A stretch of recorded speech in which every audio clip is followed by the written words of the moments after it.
Welcome back, Hornets. I'm Lucas Fountain. And I'm Lauren Booher. This week, we take a COVID comparison between contact and non-contact sports, meet the new coach for the ski team, and talk to the former varsity field hockey coach about her time at Saline. All of this and more on this episode of Hornet Nation.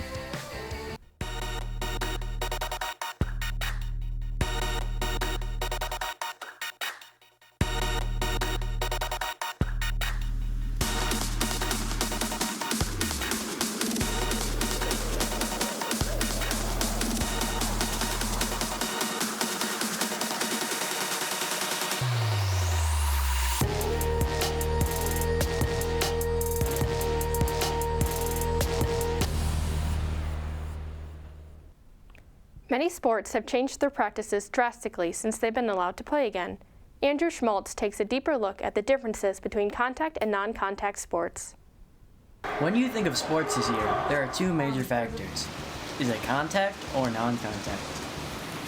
This year has been a challenge for the boys swim and dive team, but what just was lost due to COVID restrictions? This season in particular, we didn't start until, last Tuesday. So we basically lost about half the season. The biggest portion of our normal season is the winter break, where we train really heavily twice a day, where the kids don't have to go to school. So we missed that time. So that definitely is the biggest difference. This season for swimming has been very unusual, considering how much time has been lost. But how has the swim team been able to adapt to this new situation? So far, so good. We're about, 8 days into it. The boys have been handling it great so far. They're handling it probably better than I am, that's for sure. Contact sports have been struggling to start their seasons anew. How did the ice hockey team adapt to the new rules? We weren't able to go, full speed, game speed. We weren't able to go, 5-on-5, full contact, checking, things like that. But it's forced me and my coaches to be better because we have to adjust the drills on the ice to fit within those rules. I'm expecting our team to be a hardworking team. I like to call it an honest team, a team that plays the right way. That's one thing that we're preaching to them, and being up-tempo and fast-paced. The future of Saline sports this year is an unknown, but as of today, both teams are back in action. I'm Andrew Schmaltz, and back to the studio. Thanks, Andrew, for the insight on how these teams are managing.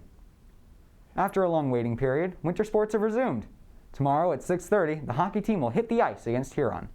Game updates are available on Twitter at Saline Hockey. Also, the girls basketball team will be playing against Southline East at 7 p.m. tomorrow. If you would like to see some of the Hornets' home games, remember, the live video crew streams most games on www.salinelive.com. Up next, here's Ray Yoders with an interview with the new Saline's Chelsea ski coach. Up.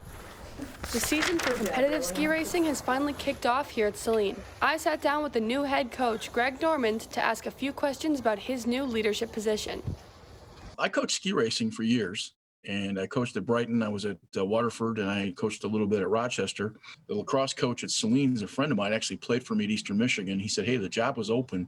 I haven't been on snow in 5 years, and I miss it so much you can't believe it. Sort of last gasp effort. I'm 66, but I couldn't finish my high school career, my coaching career, without being on skis one more time. When asked why competitive skiing is fun, Normand had this to say. But I think the biggest thing for me about a ski team is the camaraderie and the shared love of skiing. We have kids on the same team in high school that were almost national level kids and kids that snowplowed. That's not true in any other varsity sports you can think of. And it's not one of those sports where if you're not good enough, everybody points a finger at you, because there's a lot of people in that boat. Signing off, I'm Ray Yoders. Back to you in the studio. The ski divisionals were held February 4th. Saline ended up placing 7th in both the slalom and the giant slalom. Coaches often have a huge impact on an athlete's career, making it a meaningful position. But unfortunately, all good things must come to an end. Hornet Nation explores a new absence within Saline's athletic program. Erica Reilly has always loved the game of field hockey.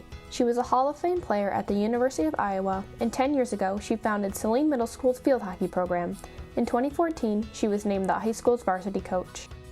At the high school, I knew with my background that I might be able to, help move things forward. But I knew that we needed to build a culture. Field hockey could be one of those state championship type teams. In her second year, Reilly coached the team to a win at the 2015 Division II State Championships. This title transformed the program. We were able to put us on the map, put Saline High School on the map, put field hockey on the map. That was such an incredible team. Not only did her players learn the game of field hockey from her, but they learned life lessons as well. She's just amazing. She has high expectations for the team, and she pushes everyone so they can be their best, which is why we've had some of the best years of field hockey with her here. She's been one of the adults throughout my life that has always been there for me. It's just really taught everyone to fight for what they want and to really work for their goals. She was like, I don't care that you're a freshman. I don't care what age you are. If you have like the talent to make it, you can make it. And those words like really stuck with me. Reilly has coached tens of amazing female athletes. Among them were her 3 daughters. There is no question that I was the hardest on them because I knew what they were capable of on the field. There's not many people out there that can say that they coached all 3 of their kids. So I'm really fortunate and really lucky to have been able to do that. Taking a step back from her favorite sport was a difficult decision, but Erica Reilly has an important reason. I want to be able to watch my kids play. I have a daughter who plays at Michigan State and Erin plays at Michigan, and I'd like to be able to travel to their games. Overall, Coach Reilly finished with an 89-32-7 record. Reporting for Hornet Nation, I'm Lauren Booher. Back to you in the studio. What an amazing career. Coach Reilly will still teach winter clinics and sessions throughout Saline Community Ed.